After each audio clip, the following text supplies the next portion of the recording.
Tema de hoje, o intento do coração. O intento do coração. Todos os seres humanos têm a capacidade de pensar, de falar, de decidir, de agir. Todo mundo tem essa capacidade, Deus deu para todo ser humano. E a questão que eu desejo nesta noite estudar com os irmãos é sobre o intento do coração.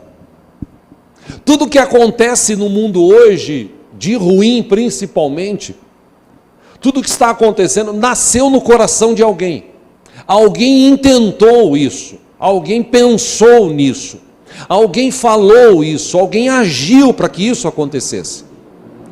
O coração, e entenda, quando a Bíblia fala, quando a Bíblia ensina sobre coração, Jesus disse certa vez que do coração do homem saem os maus projetos, os maus pensamentos, do coração do homem saem os adultérios, as mentiras.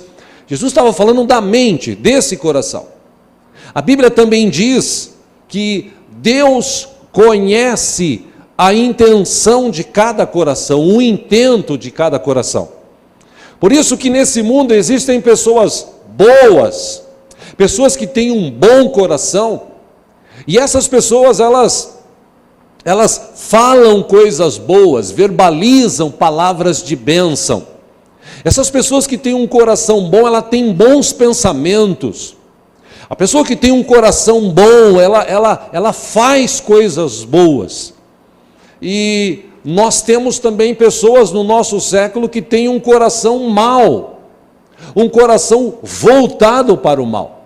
Então ela faz coisas más, ela fala coisas más, ela pensa coisas más. Se você olhar na história da humanidade,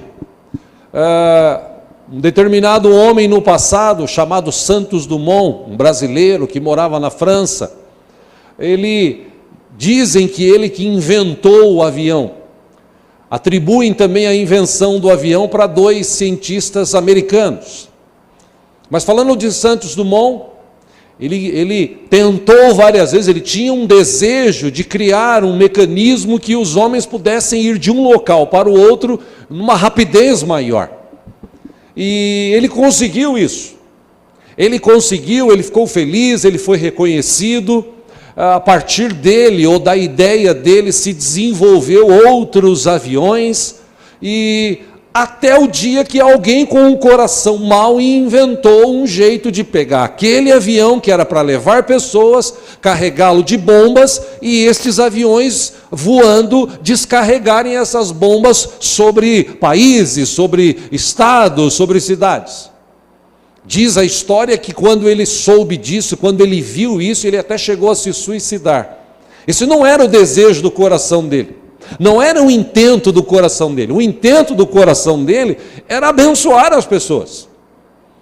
Se você puxar, como eu disse, na história da humanidade, várias coisas que foram criadas, elas foram criadas por pessoas boas que Deus capacitou, para que o que foi criado pudesse favorecer, abençoar, ajudar pessoas. Mas infelizmente, por causa da intenção do coração e da má índole de muita gente, muita coisa que foi criada hoje, essas coisas estão sendo deturpadas e levadas para o lado mal. Por exemplo, o homem que tem um coração mau, ele acorda de manhã pensando no que ele vai fazer, se ele vai matar alguém, se ele vai roubar alguém, se ele vai mentir para alguém. O homem que tem um coração mau, ele levanta de manhã pensando o seguinte: eu preciso enganar aquele cara para fazer um negócio. O homem que tem um coração mau, ele faz como foi feito anos atrás. Um cidadão que tinha muito dinheiro, construiu um complexo de prédios no Rio de Janeiro, e depois que as pessoas entraram, estavam morando lá, descobriu-se que ele foi feito de uma forma que não deveria ser feito. Ele estava pensando no dinheiro, ele não pensou na segurança. E aquele prédio, ou parte deles, veio para baixo, morreram pessoas, e o cara ficou de ser preso, foi preso, mas foi solto, porque aqui no Brasil a justiça parece que não funciona muito. Mas você deve se lembrar, pessoas que perderam tudo, porque confiaram em alguém que disse, olha, a minha construtora preparou os prédios são bons, mas na verdade era mentira. E ele sabia disso. Essa é a questão.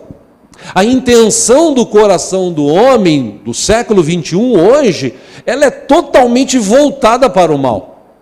E se você fizer uma comparação, por isso que a gente crê hoje, os cristãos de hoje, aqueles que leem Bíblia, a gente crê que a volta de Cristo está cada vez mais próxima. Por quê? Simples, analise a Bíblia. Jesus disse que a volta do Filho do Homem seria mais ou menos assim como foi nos dias de Noé. Como é que era nos dias de Noé?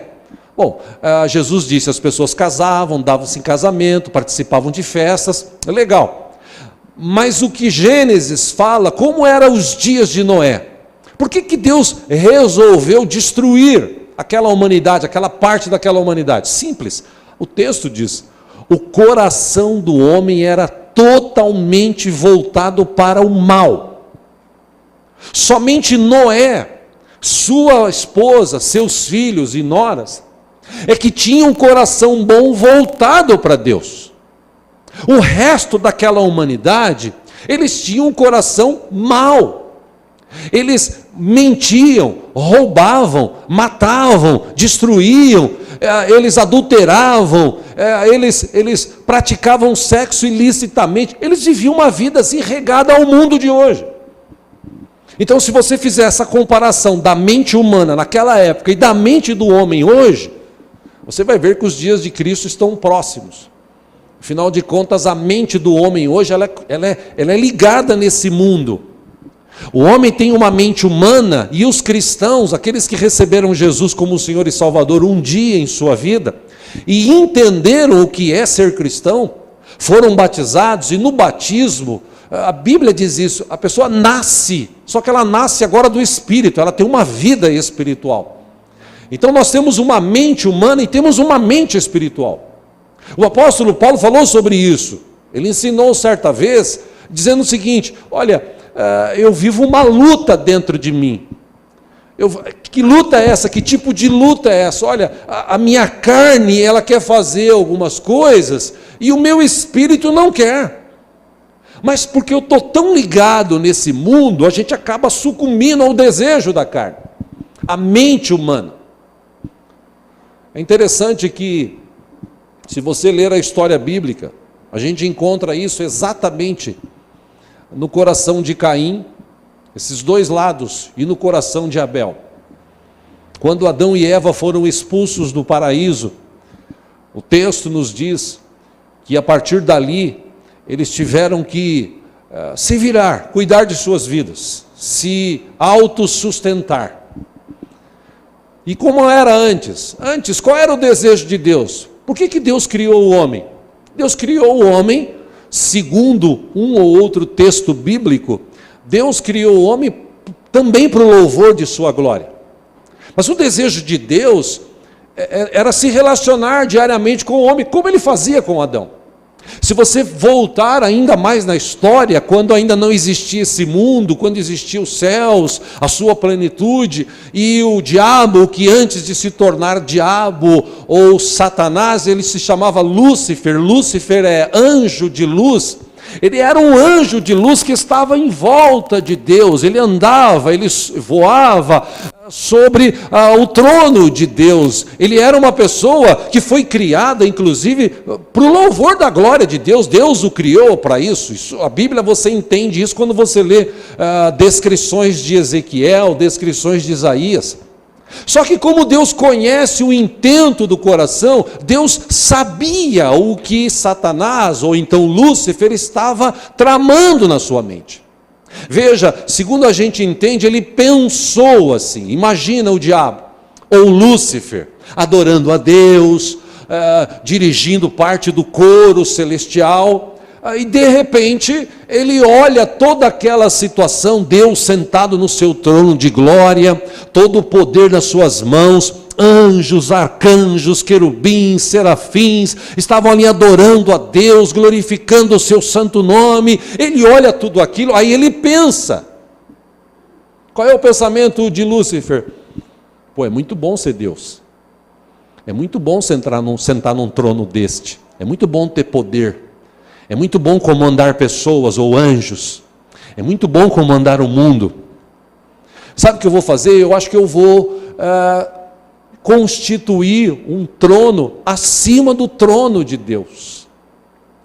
E veja que essa intenção do coração dele foi tão forte, tão assim, cristalina, que ele conseguiu convencer uma terça parte de anjos do céu. Mas Deus já sabia de tudo. Deus conhecia o coração daquele ser, como Deus conhece tudo. Então, você sabe da história, segundo a gente entende nos textos que citei há pouco, nos livros, na verdade, de Ezequiel e de Isaías, quando Deus viu que isto ia chegar onde chegou, ele expulsou Lúcifer. Lúcifer, de um anjo de luz, se transformou de um anjo de trevas, Satanás, o tentador, o diabo, e com ele uma terça parte de anjos que também saíram da luz e foram para as trevas. E lá no paraíso, onde Deus convivia toda tarde com Adão, com Eva, só tinha uma coisa que eles não deveriam fazer para o bem deles. E essa talvez seja a maior questão que eu quero tratar nesta noite. Porque quando a gente fala de Bíblia, a Bíblia, ela existe para quê? Primeiro, para a gente ler. Segundo, para nos capacitar. Terceiro, para nos confrontar. Quarto, para nos ensinar. Quinto, para nos levar para perto de Deus, não nessa ordem, mas também pode ser nessa ordem. Para que serve a Bíblia? Por que Deus permitiu que fosse escrito tudo que está escrito nela? Por que será? Simples. Tudo que Deus quer que eu e você saiba, viva, pense, fale, está descrito na Bíblia. Mas antes de existir a Bíblia, Deus tinha um relacionamento com Adão e Eva. Deus conversava com eles, Deus os abençoava diariamente, até com a sua presença. Mas Deus disse para eles: olha, vocês podem comer de qualquer fruto, você sabe da história, aqueles que leem Bíblia sabem, menos daquela árvore, porque aquela árvore traz conhecimento do bem e do mal. E certamente no dia que vocês comerem daquele fruto, vocês morrerão. Então Deus disse para eles: é melhor vocês não comerem. E é óbvio que eles, havia inclusive, segundo a Bíblia, a própria árvore da vida, o fruto da vida, havia naquele local. Já pensou se eles pecassem, por isso que Deus os tirou dali, porque se eles pecassem e comessem do fruto da vida, o pecado ia perdurar eternamente. Quando Eva vê aquele fruto, e o diabo agora manifestado como uma serpente, conversa com ela, qual é a ideia do diabo? É iludir, é colocar em xeque a palavra de Deus, é trazer no coração do homem um intento diferente daquilo que o homem foi criado para ser. Então ele olha para ela e diz assim: escuta, come do fruto. Não, eu não vou comer, Deus falou para não comer. O que Deus falou para vocês? Bom, Deus falou: se a gente comer, no dia que a gente comer, a gente vai morrer. Ele disse: não, vocês não vão morrer. O medo que Deus tem é que, se vocês comerem desse fruto, vocês vão se tornar que nem Ele. Em algumas versões da Bíblia, que nem deuses. E aí, quando ela olhou aquilo e ouviu essa expressão, ela pegou o fruto. O texto diz que aquele fruto ele era bonito. Ela deve ter lambido os beiços, porque devia ser um fruto muito bonito. Pegou, olhou e mordeu. Deu para o seu marido, mordeu também. A partir daquele momento, a mente dele se abriu, ou a mente deles abriu-se. E com essa abertura, eles passaram a conhecer o mal. E não vou aqui falar sobre a história de Adão e Eva, mas vocês sabem, a partir disso, Deus veio ter com eles, dali eles foram expulsos, e lá fora eles tiveram filhos, e os 2 filhos que eles tiveram, primeira instância, Caim e Abel, segundo a Bíblia, um deles tinha um coração bom, o outro tinha um coração mau. Eu falei aqui de manhã, a Rede Record está passando agora, começou agora há pouco tempo, uma novela chamada Gênesis, contando toda a história. Dia desses, a minha esposa estava assistindo, um dia que eu estava em casa, eu sentei ao lado dela, falei, vou assistir com você, achei bacana, acho que era o 2º capítulo, se eu não me engano, que estava contando justamente essa história. E lá naquela encenação da novela, eles mostraram esse fato que eu estou citando aqui hoje. Eu achei muito interessante a encenação, a criação daquele momento. Porque eles mostraram a vida de Caim e a vida de Abel.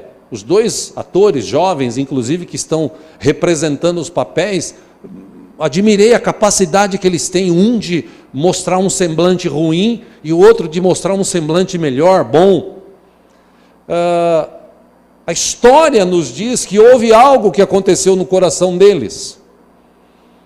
E nesse capítulo, que eu não sou de assistir novela, eu não tenho paciência para ficar 2, 3, 4, 5, 6 meses assistindo a mesma coisa, mas nesse que eu estava em casa com a minha esposa, o que me chamou a atenção, Adão e Eva, eles não tinham muito relacionamento com Deus, e eles, conversando com os filhos, contaram o que aconteceu. Caim ficou revoltado, na novela, e Abel entendeu. Aí ele chama o seu irmão e fala assim, escuta, vamos tentar oferecer algo para Deus. Quem sabe, oferecendo algo para Deus, Deus volta a dar atenção para a gente, para o pai, para a mãe. Mas o que nós vamos fazer? Bom, eu vou lá no meu rebanho, e eu vou tentar pegar o melhor que eu tenho. Você vai lá lá onde você tem plantado as coisas que você planta, lá no meio da sua plantação, escolhe algumas coisas boas e vamos juntos apresentar ao Senhor. Nessa encenação, Caim comprou a ideia, e o que passa, mais ou menos o que está descrito na Bíblia, foi a atitude de Abel. Abel chegou lá no seu rebanho, e ele olhou, ficou olhando, e ele tinha uma ovelhinha que era querida, ele até conversava com ela vez ou outra, e ele pensou, falou, Deus merece o melhor, eu vou pegar a melhor que eu tenho, a que eu mais gosto. E mostra nessa encenação ele pegando, depois mostra ele levando para uma rocha, colocando ali parte do pelo, da ovelha, parte da gordura, e mostra Caim, lá no lugar onde ele estava, onde ele plantava, ele com uma cesta, ele olhou para a árvore aqui, olhou para a plantação ali, lá, e ele olhou assim e falou assim, poxa, eu vou pegar. Ele olhou para o chão, viu fruta caída, fruta podre, ele foi catando, vai para Deus mesmo, pegou ali, encheu a cesta e levou, foi lá com o seu irmão. Os dois ofereceram, e aí Caim olhou para Abel, isso na encenação, falou, e agora? Agora vamos esperar Deus manifestar-se. Se Deus se agradar da oferta, vamos esperar. E, de repente, vem um raio assim do céu, que cai sobre o sacrifício de Abel, queima tudo aquilo, ele fica muito feliz, os dois ficam felizes, né, ao menos na encenação, e nessa felicidade, Abel diz assim, poxa, eu vou falar para papai e mamãe que Deus se manifestou, que Ele aceitou o nosso sacrifício, poxa, vai ser muito legal, Deus voltou a falar com a gente. E aí ele falou, não, vai lá, fala para o pai e mãe, você não vai? Não, eu vou esperar Deus receber o meu holocausto também, a minha adoração aqui. E na novela passa-se um tempo e nada. E Caim, ele fica bravo, e olha para o céu, e fica bravo, e olha para o céu, e vira as costas, e bufa. Aí ele fica nervoso, pega a cesta, joga tudo para o alto, e fala assim, Deus, cadê você? Quer dizer que você gosta mais do meu irmão do que de mim? Tá, bom, caramba, eu sabia. E ele vira as costas. E quando ele vira as costas, ele ouve a voz, Caim. E aí, na encenação, no texto bíblico, acompanha aqui no telão, Gênesis capítulo 4, vou pedir para os irmãos ali, a partir do versículo 3, o texto diz que passado algum tempo, Caim trouxe do fruto da terra uma oferta. Versículo 4, Abel por sua vez trouxe as partes gordas das primeiras crias do seu rebanho. O Senhor aceitou com agrado Abel e sua oferta, 5, mas não aceitou Caim e sua oferta. Por isso Caim se enfureceu e o seu rosto se transtornou. Versículo 6, o Senhor disse a Caim: por que você está furioso? Por que se transtornou o seu rosto? Versículo 7, Deus diz para ele assim: se você fizer o bem, não será aceito. E Deus o adverte falando: mas se não o fizer, saiba que o pecado o ameaça à porta. Ele deseja conquistá-lo, mas você deve dominá-lo. Aí Deus, no texto bíblico, se afasta. Caim deve ter ficado com muito medo, porque ele nunca tinha visto Deus se manifestar. Deus se manifesta, chama ele, fala isso para ele. Ele deve ter falado: sim, Senhor, o Senhor falou, amém, tá bom. Mas ele falou da boca para fora. Na mente dele já tinha uma intenção. Ele queria penalizar Deus por causa do seu irmão. O seu irmão não tinha culpa nenhuma. O seu irmão só tinha um coração bom. Na hora que ele escolheu servir a Deus, adorar a Deus, ele preferiu dar o melhor que ele tinha. Deus não estava preocupado se era uma ovelha, se era gordura, se era dinheiro. É o que eu sempre falo aqui. Na hora de dízimos e ofertas, existem pessoas que ficam assim: puxa, dou, não dou, é melhor você não dar. Porque quando você tira 10% do seu salário, ou tira uma oferta para entregar ao Senhor, isso tem que brotar no teu coração com alegria. A Bíblia diz: Deus ama quem dá com alegria. E no caso aqui, Abel, ele foi escolher o melhor que ele tinha. Por quê? Porque ele queria adorar a Deus da melhor forma. E Caim, quando viu aquela cena, aquela situação, o texto diz que ele ouviu Deus, mas imediatamente virou as costas, foi atrás do seu irmão e disse: vamos para o campo. Versículo 8, e quando estavam lá, Caim atacou seu irmão Abel e o matou. A partir dali você vê que a maldade começou a proliferar no coração do ser humano. A Bíblia diz que Deus baniu Caim daquela região. O intento do coração dele destruiu aquela situação que eles estavam vivendo ali harmoniosa. E é interessante, irmãos, que tem muita gente que às vezes atribui Caim fez aquilo porque o diabo, o máximo que ele pode ter feito é ter falado na mente dele, no ouvido dele. Mas quem matou o seu irmão foi Caim, não foi o diabo.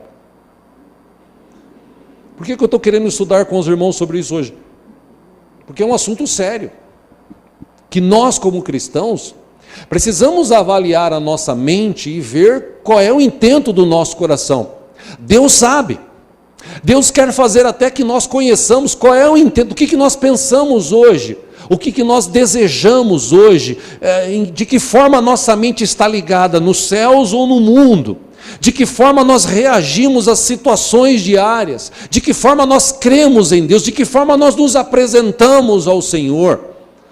Deus sabe, Ele conhece. Antes de eu nascer, Deus já me conhecia. Antes de chegar a palavra na minha boca, segundo a Bíblia, Deus já sabe o que eu vou dizer. Mas para mostrar para nós mesmos como nós somos, o que nós fazemos, como nós vivemos. Porque na igreja hoje está cheio de gente, as igrejas estão cheias e tal, amém por isso. Mas existem muitas pessoas que ainda o intento do coração é mau. E aí ele fala assim, poxa, eu vou na igreja, eu oro, eu faço campanha, eu dou o dízimo, eu dou oferta, mas não acontece nada.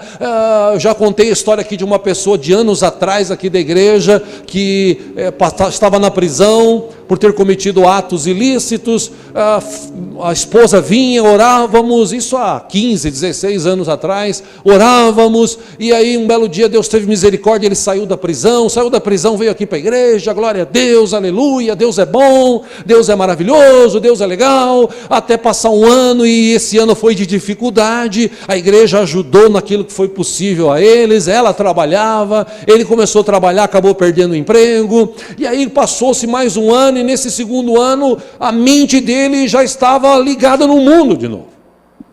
E aí ele disse o seguinte, ele falou, eu fiquei sabendo isso depois pela própria esposa, ele disse assim, eu vou voltar a roubar, porque se eu ficar esperando por Deus, Deus demora muito. E ele voltou a roubar, roubava celulares lá no centro da cidade, até que 3 meses depois pegaram ele de novo, e ele está preso até hoje. Deus conhece o intento do coração, Deus quer e permite situações nas nossas vidas para nós nos conhecermos. Isso está claro no texto, por exemplo, acompanha aqui no telão o livro de Deuteronômio, capítulo 6. Quando Moisés se reuniu com o povo, quando Moisés passava para eles a necessidade de eles terem uma mudança de mente, uma mudança de entendimento de quem era Deus, de o que Deus representava para eles. Deuteronômio 6:1 diz, esta é a lei, isto é, os decretos e as ordenanças que o Senhor, o seu Deus, ordenou que eu lhes ensinasse. Para quê? Para que vocês cumpram na terra para a qual vocês estão indo, para dela tomar posse. Versículo 2, desse modo vocês, seus filhos, seus netos, temerão o Senhor, o seu Deus, e obedecerão a todos os seus decretos e mandamentos que eu lhes ordeno, todos os dias da sua vida. Para quê? Ora, para que vocês tenham vida longa. Versículo 3, ouça e obedeça, ó Israel, assim tudo lhe irá bem, e você será muito numeroso numa terra onde manam leite e mel, como lhe prometeu o Senhor, o Deus dos seus antepassados. Versículo 4, ouça, ó Israel, o Senhor, o nosso Deus, é o único Senhor. Ame o Senhor, o seu Deus, de todo o seu coração, de toda a sua alma e de todas as suas forças. Versículo 6, que todas essas palavras que hoje eu lhes ordeno, estejam em seu coração. Ensine-as com persistência aos seus filhos. Converse sobre elas quando estiver sentado em casa, quando estiver andando pelo caminho, quando se deitar, quando se levantar. Versículo 8, amarre-as como um sinal nos braços e prenda-as na testa.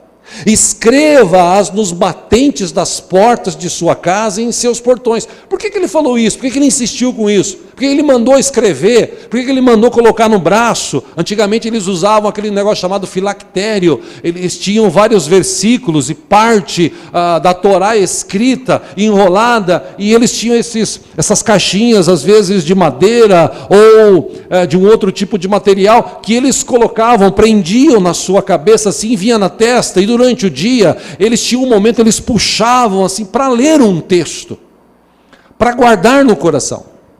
Por isso que Moisés falou, vocês precisam guardar, porque o dia que vocês guardarem isso e entenderem isso, vocês vão viver uma vida abençoada.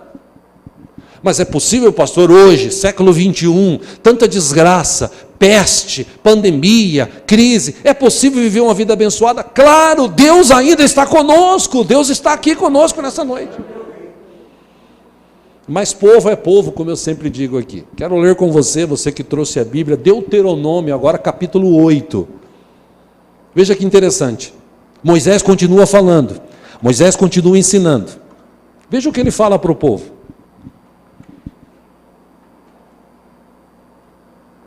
Glória a Deus. Deus está aqui? Está. Glória a Deus. Deuteronômio capítulo 8, versículo 1, ele continua insistindo, que é o que a gente procura fazer todo domingo aqui, toda quinta, toda terça, insistindo em ensinar a palavra de Deus para ver se as pessoas mudam o intento do coração. Ele diz assim para o povo: tenham o cuidado de obedecer a toda a lei que hoje lhes ordeno. Para quê? Para que vocês vivam, multipliquem-se e tomem posse da terra que o Senhor prometeu com juramento aos seus antepassados. Versículo 2: lembrem-se de como o Senhor, o seu Deus, os conduziu por todo o caminho no deserto, durante esses 40 anos, para humilhá-los e pô-los à prova, a fim de conhecer suas intenções, se iriam obedecer aos seus mandamentos ou não. Versículo 3, assim: ele os humilhou e os deixou passar fome, mas depois os sustentou com maná, que nem vocês nem os seus antepassados conheciam, para mostrar-lhes que nem só de pão viverá o homem, mas de toda palavra que procede da boca do Senhor. Aleluia. Versículo 4: as roupas de vocês não se gastaram, os seus pés não incharam durante esses 40 anos. Versículo 5: saibam, pois, em seu coração, em sua mente, que, assim como o homem disciplina o seu filho, da mesma forma o Senhor, o seu Deus, os disciplina. Versículo 6, ele diz: obedeçam aos mandamentos do Senhor, o seu Deus, andando em seus caminhos e dele tendo temor. Versículo 7, pois o Senhor, o seu Deus, os está levando a uma boa terra, cheia de riachos, tanques de água, de fontes que jorram nos vales e nas colinas. Versículo 8, terra de trigo, terra de cevada, videiras, figueiras, de romanzeiras, azeite de oliva e mel. Versículo 9, terra onde não faltará pão e onde não terão falta de nada, terra onde as rochas têm ferro e onde vocês poderão extrair cobre das colinas. Aí vem uma advertência contra a ingratidão. Versículo 10, depois de terem comido até ficarem satisfeitos, louvem o Senhor, o seu Deus, pela boa terra que lhes deu. 11, tenham cuidado de não se esquecer do Senhor, o seu Deus, deixando de obedecer aos seus mandamentos, às suas ordenanças e aos seus decretos que hoje lhes ordeno. Versículo 12, não aconteça que depois de terem comido até ficarem satisfeitos, de terem construído boas casas e nelas morado, 13, de aumentarem os seus rebanhos, a sua prata, o seu ouro e todos os seus bens, 14, aí o seu coração, a sua mente fique orgulhoso e vocês se esqueçam do Senhor, o seu Deus, que os tirou do Egito, da terra da escravidão. Versículo 15, ele os conduziu pelo imenso e pavoroso deserto, por aquela terra seca e sem água, de serpentes e escorpiões venenosos. Ele tirou água da rocha para vocês, 16, e os sustentou no deserto com maná, que os seus antepassados não conheciam. Para que Deus fez isso? Para humilhá-los, prová-los, a fim de que tudo fosse bem com vocês. Por isso, 17, ele diz assim: não digam, pois, em seu coração: a minha capacidade e a força das minhas mãos ajuntaram para mim toda essa riqueza. 18, lembrem-se do Senhor, o seu Deus, pois é Ele que lhes dá a capacidade de produzir riqueza, confirmando a aliança que jurou aos seus antepassados, conforme hoje se vê. Versículo 19, mas se vocês se esquecerem do Senhor, o seu Deus, e seguirem outros deuses, prestando-lhes culto e curvando-se diante deles, asseguro-lhes hoje que vocês serão destruídos. Versículo 20, o último, está escrito: por não obedecerem ao Senhor, o seu Deus, vocês serão destruídos, como foram as outras nações que o Senhor destruiu perante vocês.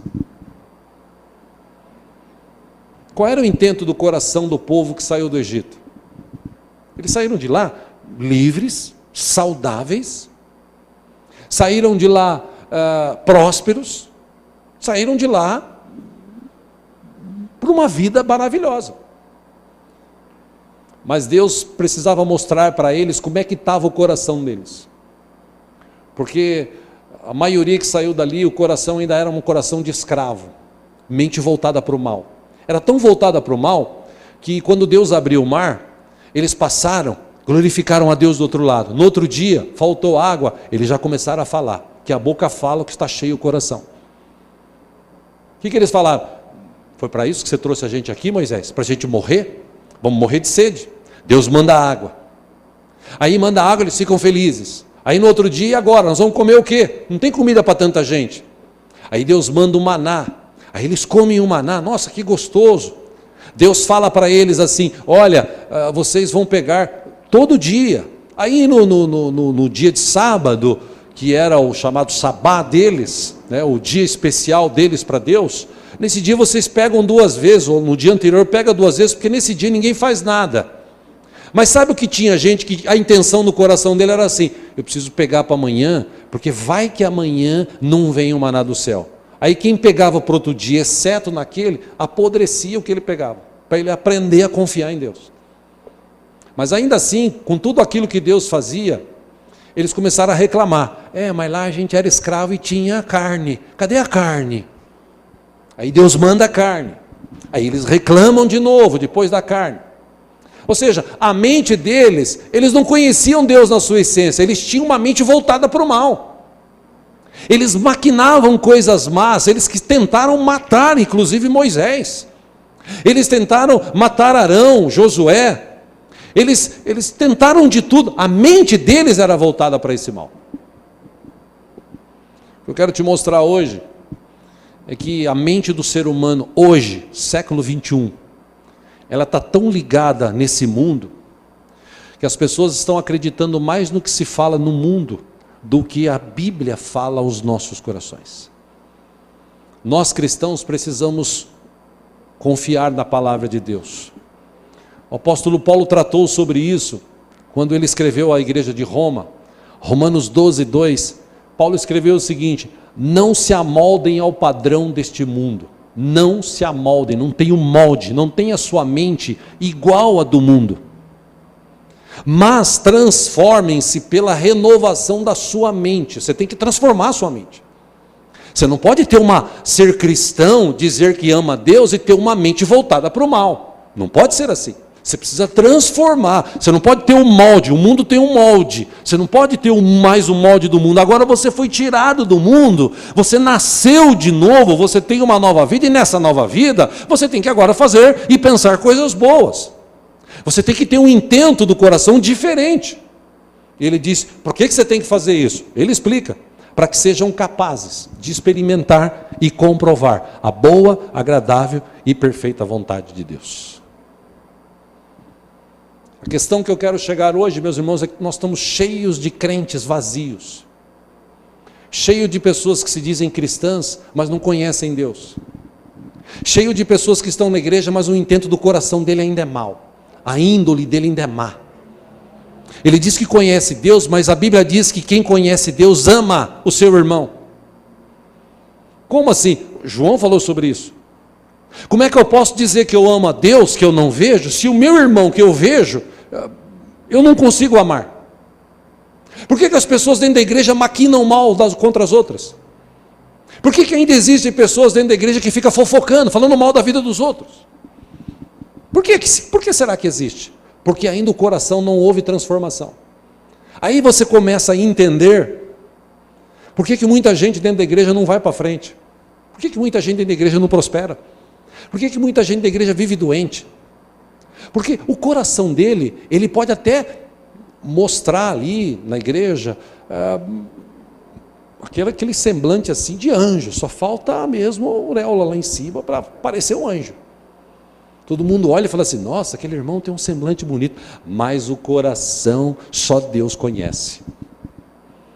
E nós precisamos entender o chamado de Deus para as nossas vidas. Aliás, nós precisamos entender quem é Deus para nós. Nós precisamos transformar essa mente nossa, humana, numa mente espiritual. Como assim, pastor? A gente precisa pensar mais em Deus do que nas coisas do mundo.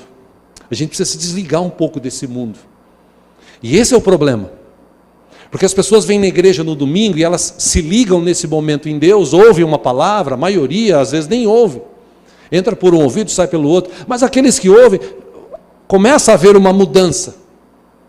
Mas a maioria das pessoas que ouvem hoje pregações, ministrações, o intento do coração é outro.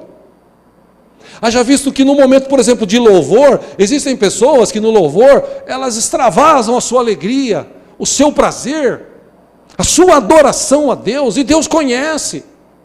A Bíblia diz que quando Deus encontra adoradores, aliás, a Bíblia, Jesus falou que Deus procura adoradores que o adorem em espírito e em verdade, porque em carne e mentira tem um monte. Deus procura gente que na hora do louvor realmente está ali para o adorar. Ele faz que nem Abel, ele procura o melhor. Ele não está preocupado se ele está cantando bonito ou feio, se está no tom ou não. Ele está preocupado só em expressar o que ele sente para Deus. Mas tem gente que na hora do louvor ele está cantando igual o papagaio, está repetindo, está lendo. E eu posso citar aqui entre tantas coisas da nossa vida. Aí você fala assim, mas Deus não sabe disso. É lógico que sabe. Deus sabe de todas as coisas. Deus conhece o intento de todos os corações. Agora, então por que Ele permite isso? Para que eu e você conheçamos o intento do nosso coração e mudemos isso na nossa vida. Porque não adianta nada sair do Egito e continuar com a mesma mente. Amém? Dá para entender? O povo que saiu do Egito, eles saíram ricos, prósperos, saudáveis, promessa de uma terra prometida. Mas a mente era a mesma.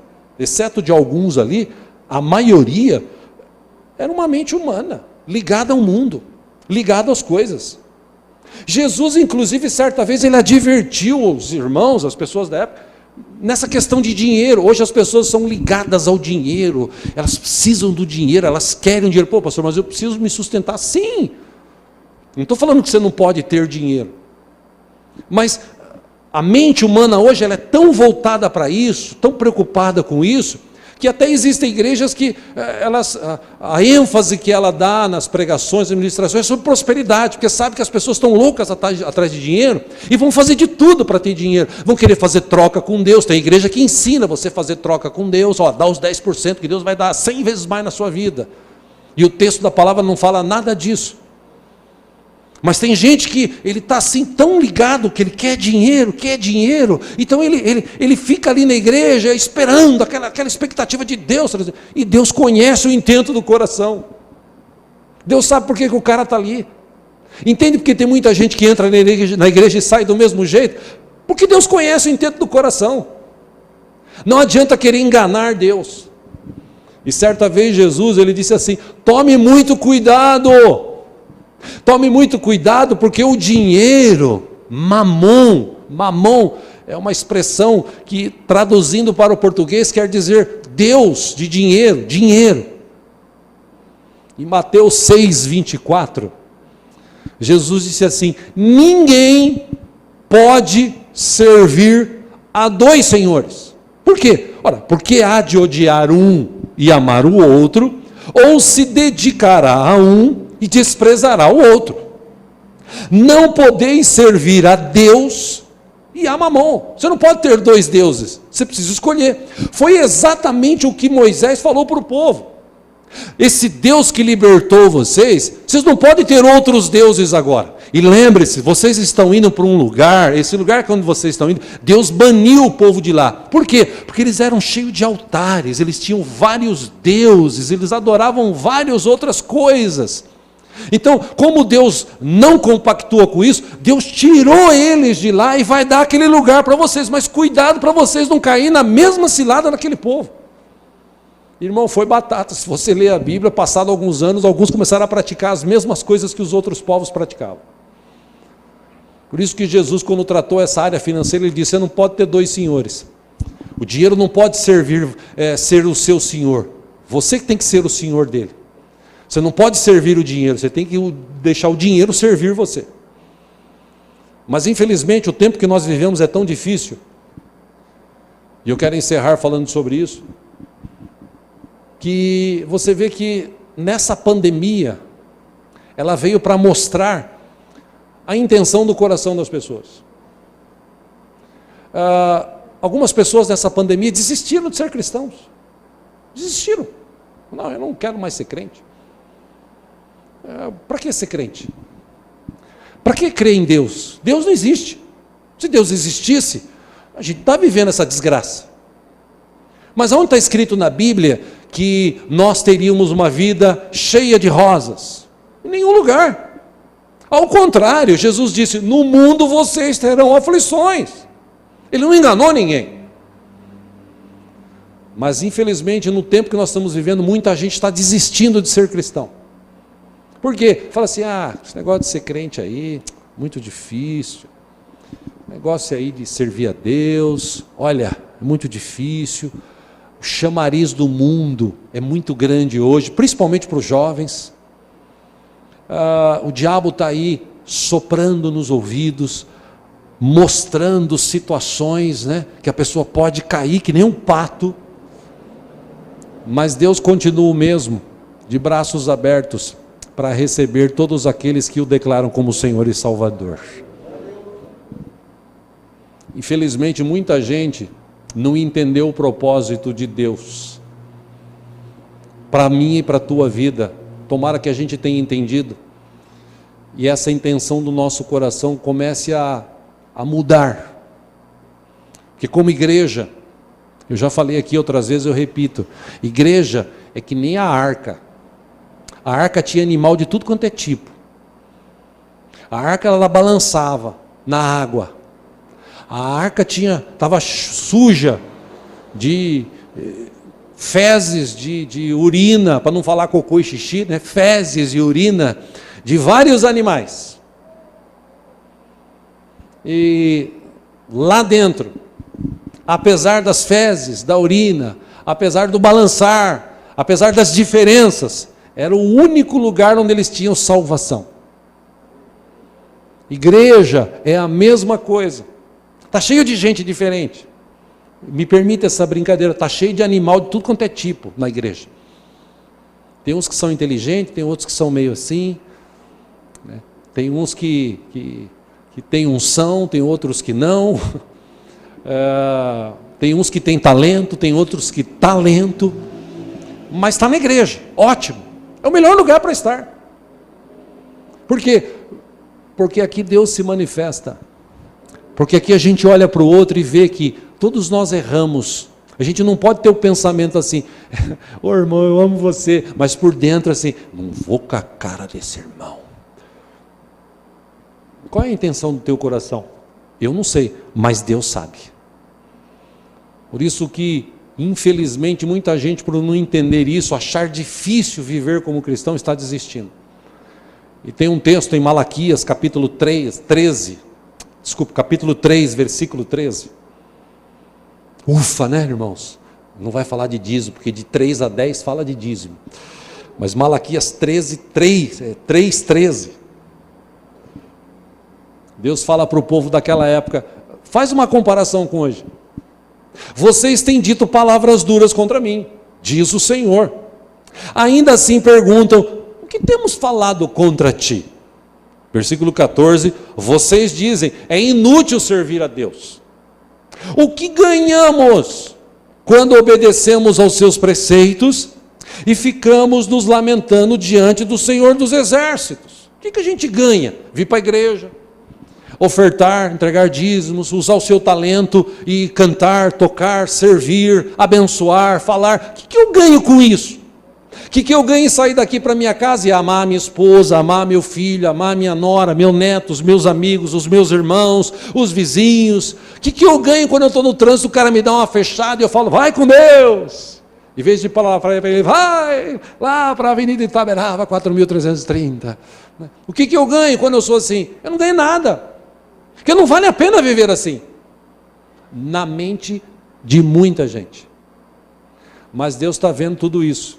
E aquelas pessoas daquela época de Malaquias, elas ainda disseram o seguinte: por isso agora consideramos felizes os arrogantes, pois tanto prosperam os que praticam o mal, como escapam ilesos os que desafiam a Deus.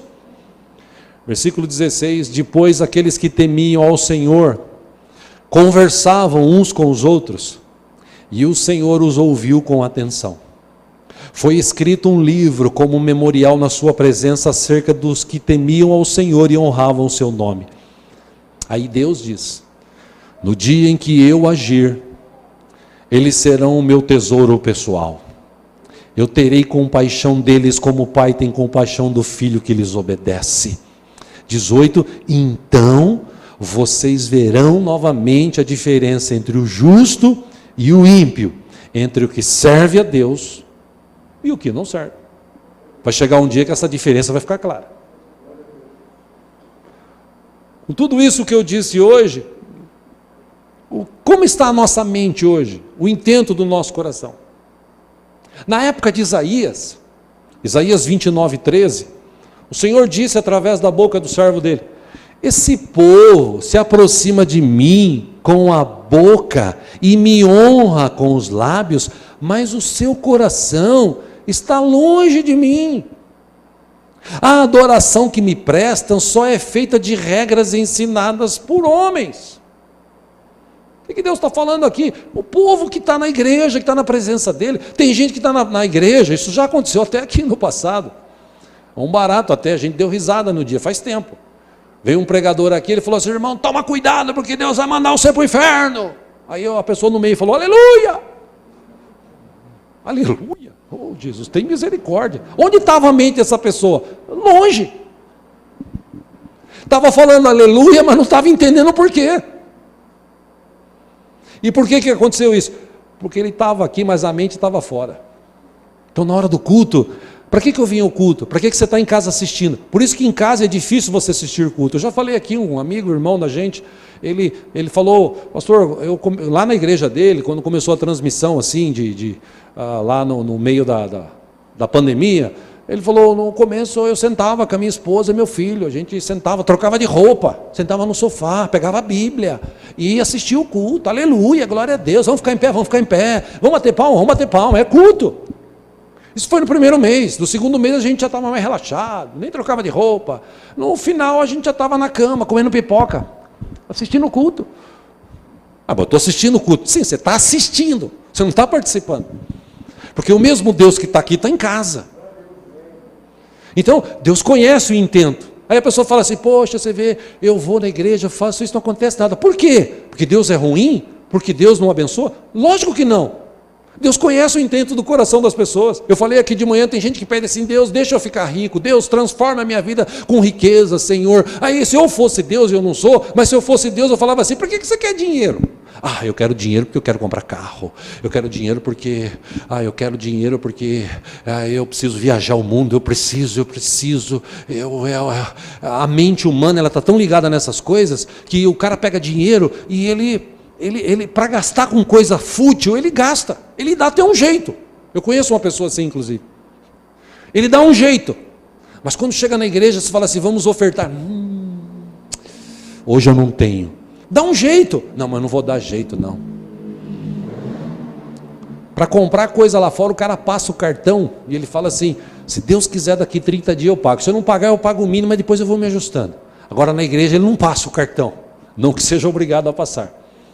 Por quê? Porque a mente dele está ligada nas coisas. Enfim, a palavra de Deus, ela é clara, cristalina para todos aqueles que creem. E o que eu quero te mostrar com isso hoje é que todas as vezes daqui para frente, quando você vier à igreja, quando você se apresentar diante de Deus, só quando eu vier à igreja me apresentar diante de Deus, não, no seu dia a dia, no seu trabalho, no seu relacionamento com as pessoas, nos lugares onde você vai, que você possa ter um intento bom no teu coração, que de tua boca saiam palavras que edificam. Se não for para edificar, não fala.